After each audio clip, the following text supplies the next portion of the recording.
My name is Dr. Von Crazy, and welcome back to more Paper Mario: The Thousand-Year Door!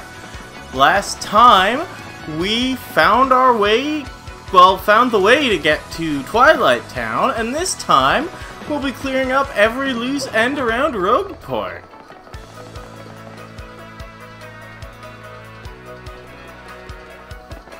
First of all, Lumpy's still here for now. I want to give him 100 more coins. To think you'd be willing to invest so much money into my endeavor, this should be more than enough. I promise you, I will strike oil, so expect good news. After you begin Chapter 4 by heading into Twilight Town for the first time, he will not be here anymore. He'll have gone on his expedition. And, wow, that is some cropping, huh? And, he will be back at a later chapter. That boat's important later. We'll get to that in a few chapters. Next up, now that we have Yoshi, we can get to a few new places. First of all...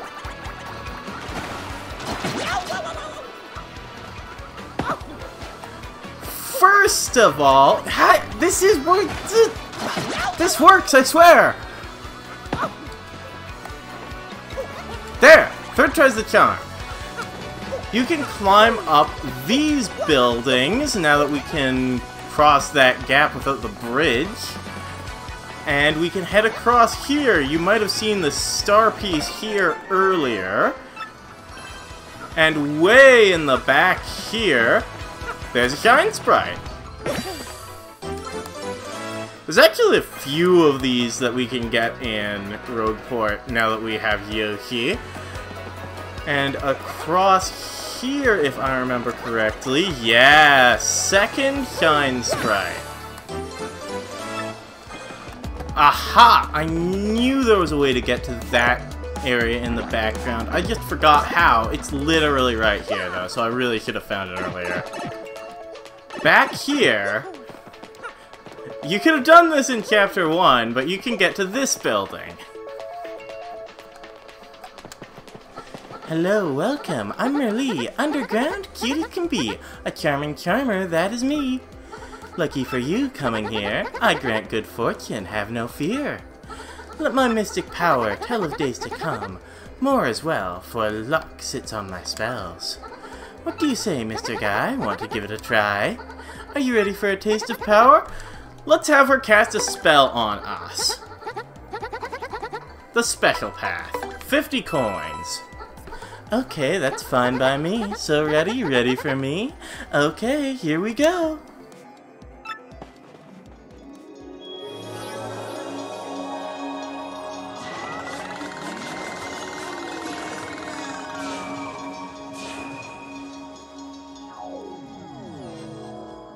My mystic power can make you smile. In battle, you'll win with style. Even if nasty foes arrive, you'll be fine since my fortune will thrive. Okay, come again. See you soon. See you then. Goodbye. Yeah, if you had gotten this a lot earlier like you were able to, this would have been very helpful. It grants you random effects in battle. Some of them are very useful. Here in the pipe room, behind this block, there's a Shine Sprite. So why would there be a Shine Sprite just lying on the ground there, you might ask? Well, that's because the pipe room looked completely different in the original. In fact, you couldn't even access the pipes at all until you had the super hammer because you needed to break that block. And instead of the pipes just opening, you have to ground pound on these things. The Shine Sprite's up there. And they're also not labeled at all. So you just have to kind of trust that you're going the right way. I think this one takes me to the Glitzville pipe. Nope, this takes me to the Boggly Woods, and the other one takes me to Glitzville.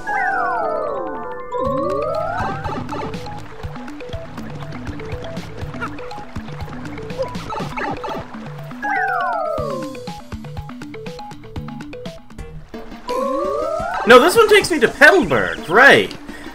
Yeah, there's no pipe to Glitzville at all. I guess the rationale for that is you just get to go to Glitzville in Petalburg. Petalburg? Rougeport.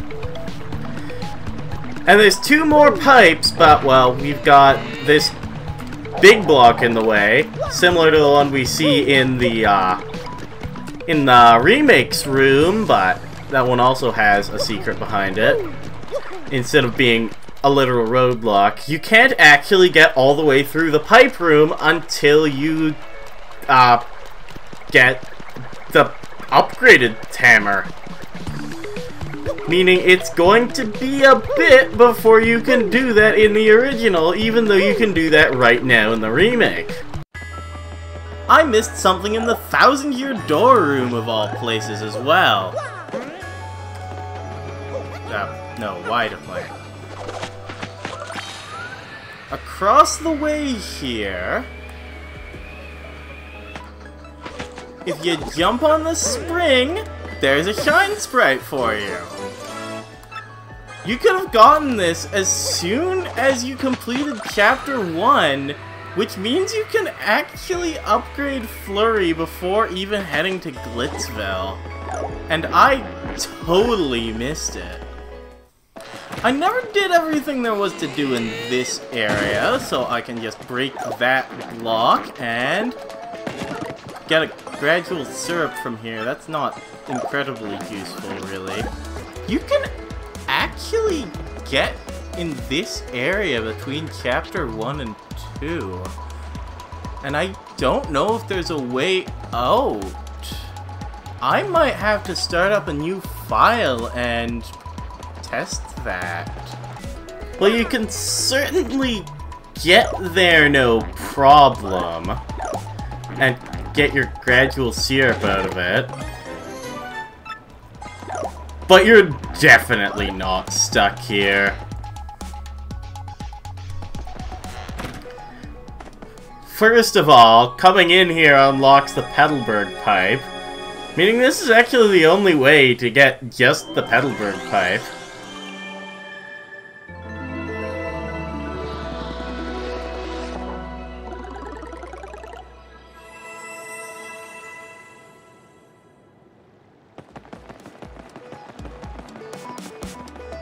But also you can just... well, the door isn't opening, but you can just hit the button! If it ever works, why did it take me 3 tries to hit a button? And that just gives you a way back up to Rougeport! The wall here is fake, but we can't actually do anything past here yet. Save that in mind for later. Aha! There's a star piece behind this pillar here. I thought there might be. Since I'm passing by Tasties, I might as well cook some things up. Just a mushroom roast. We've seen that before. Wait, seriously? Oh, fresh juice? That's not useful. Nothing else I want to cook, though. Just the gradual things.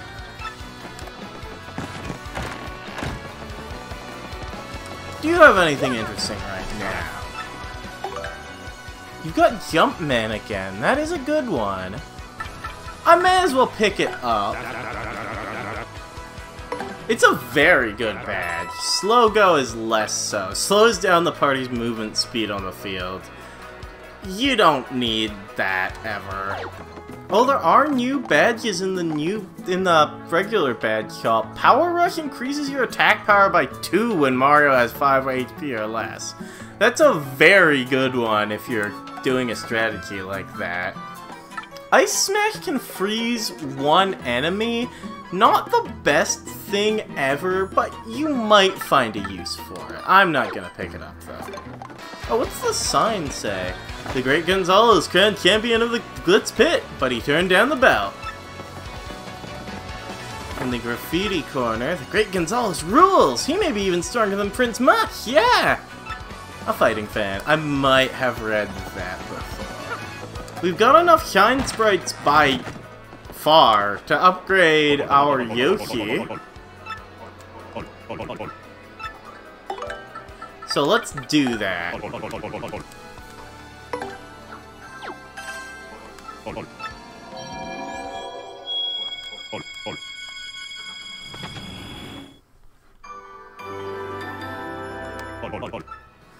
That's all we can power up for now.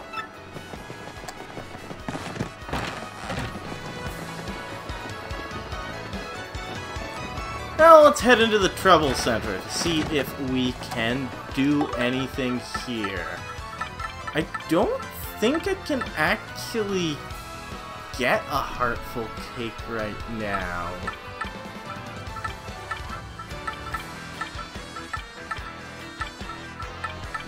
I have a life mushroom for the Puny Elder, so let's just do that one.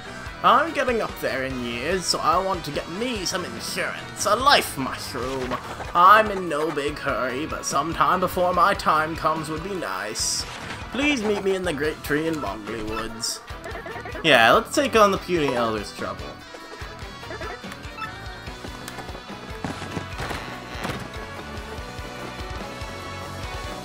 You can also buy life mushrooms from the shop in West Rougeport for 50 coins if you don't have one on hand. It's a pretty expensive way to get this trouble done, though. There's a few life mushrooms lying around in the game. There's the Puny Elder. Wait, you're that gent that said you'd help me out, right? I'm counting on you. I'm getting on in years, so I'd feel safer if I had a life mushroom around. Oh, glory, you got one. A life mushroom. Lovely. Thank you, Martio. And you made it before I actually needed it. Whew. Here, take this reward. A life mushroom is like health insurance. I'll live a long life now for certain. 50 coins, so I guess you get a refund if you buy it from the parlor. While we're here! Aw, Puny is always getting in trouble with the Elder. It's no fun for me. Hey, Mario, can't you play with me instead? Sure, let's play with Petunie. Yes, okay, this is so awesome. Ready to play Stump Petunie? You ask me any trick question you want. There isn't a question I can't answer. Come on! Create an easy question that Petunie can answer. The X-Naughts. Like... what room? The most. Huh? Well, what kind of question is that? I don't even get what that means. That didn't work. Let's try that again? I honestly have no idea what to do with this. I didn't even know this existed until I went around collecting a few things for an earlier episode. Mario likes which person the most? The person Mario likes the most? I know that. You can't stump Petunie. Mario likes Princess Peach the most. Am I right? Yes, I'm right. See, Petunie knows the answers to everything. Ooh, that was fun. Thanks for playing with me. Here's a present. A mystic egg. I don't actually know what to do with this. I guess you can get mystic eggs by playing with Petunie, and then Maybe they're good cooking items? I've never seen that item before. Can you do something with this egg?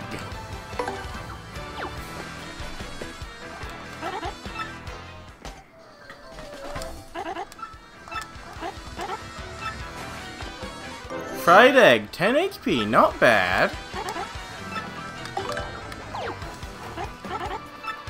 I imagine there's some weird omelet things that'll come up later when I'm filling up the recipe book. I'm probably gonna have to get like 20 of those eggs to fill everything out, but...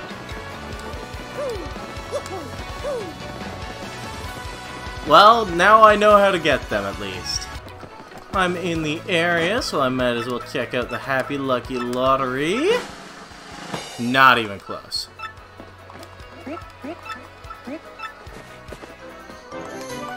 But we got a mushroom out of it. Well, I got my second piece of the Marvelous Compass at Plump Belly Village recently. Oh boy, I really got my hands dirty on that one, I'll tell you what. It was pretty wild, bro. Wanna hear what happened? It's a long story. Yeah, let's see what he did at Rumblebump Volcano in Plump Belly Village. Well, like I said, it's a really long story, but here goes. As soon as my ship docked on the Pudding Continent, I set out for the volcano. To reach my destination, I spent several days floating through the dense jungle. Scary beasts were all over. More than once I thought I was done for, bro. I may have screamed a bit, to scare them off, you know. But as fate would have it, a blooper named Bluey heard me shrieking and found me in this one town. Bluey was on a journey of his own, but he joined me after hearing my tale. Now, Bluey's a madman. Back in his home, they'd call him the White Torpedo. Yeah, he's a tough guy. Anyway, he helped me fight the Rumblebump Volcano. This place was all about bubbling lava pools and heat that make the sun sweat. And the place was lousy with evil traps designed to protect the compass piece. The scariest one of all was this gigantic 100-foot tall statue that stomped around. Now, the weakness of this giant statue, bro, was a red gem on its forehead. Now, I can jump high, but not high enough to reach this thing by a long shot. So I came up with this plan for Bluey to hit that weak spot. All you, man, I said. I waited for a pause in the statue's movements and hopped Bluey up there. And bullseye, the White Torpedo saved the day. That jewel got whacked. It was a critical hit, and that stone statue crumbled into pieces. Once that was done, it was an easy stroll to the room where the treasure was. Unfortunately, Princess Eclair was nowhere to be found. But I got another piece of the Marvelous Compass and put it in the base.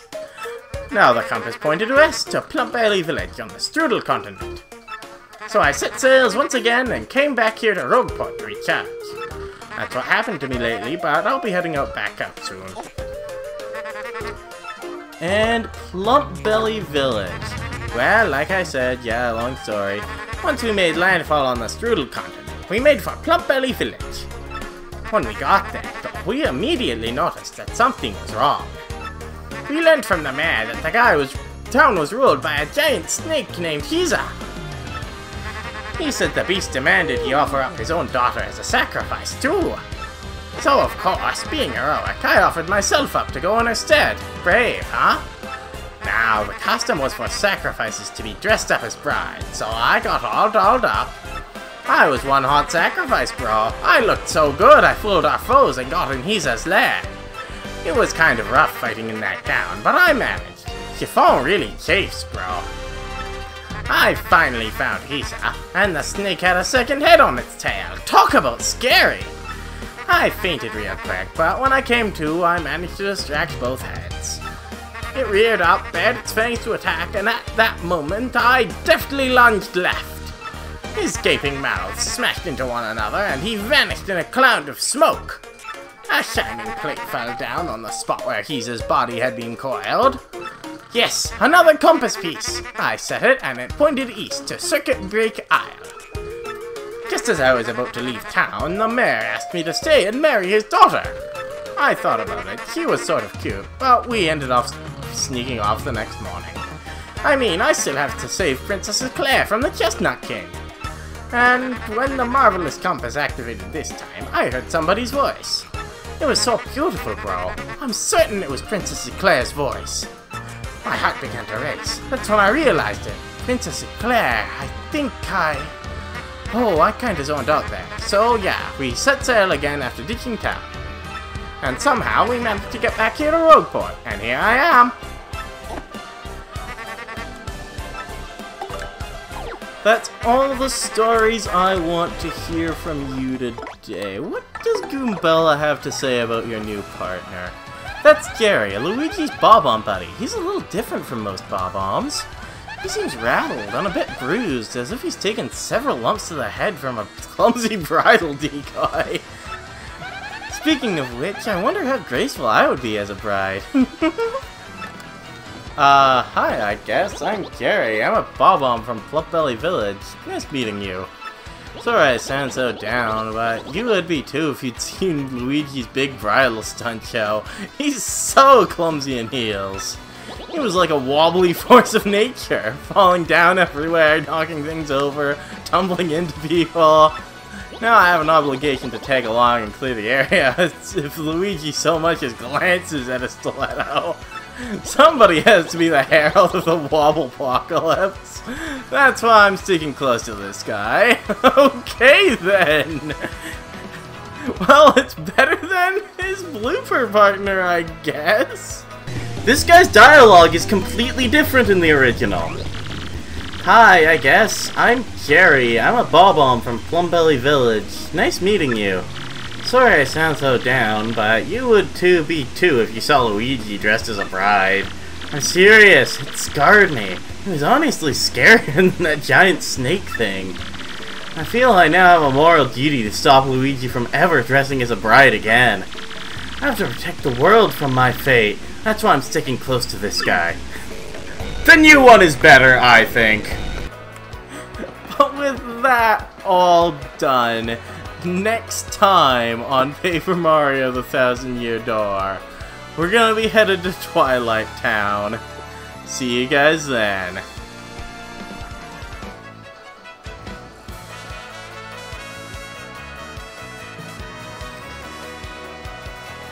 Oh.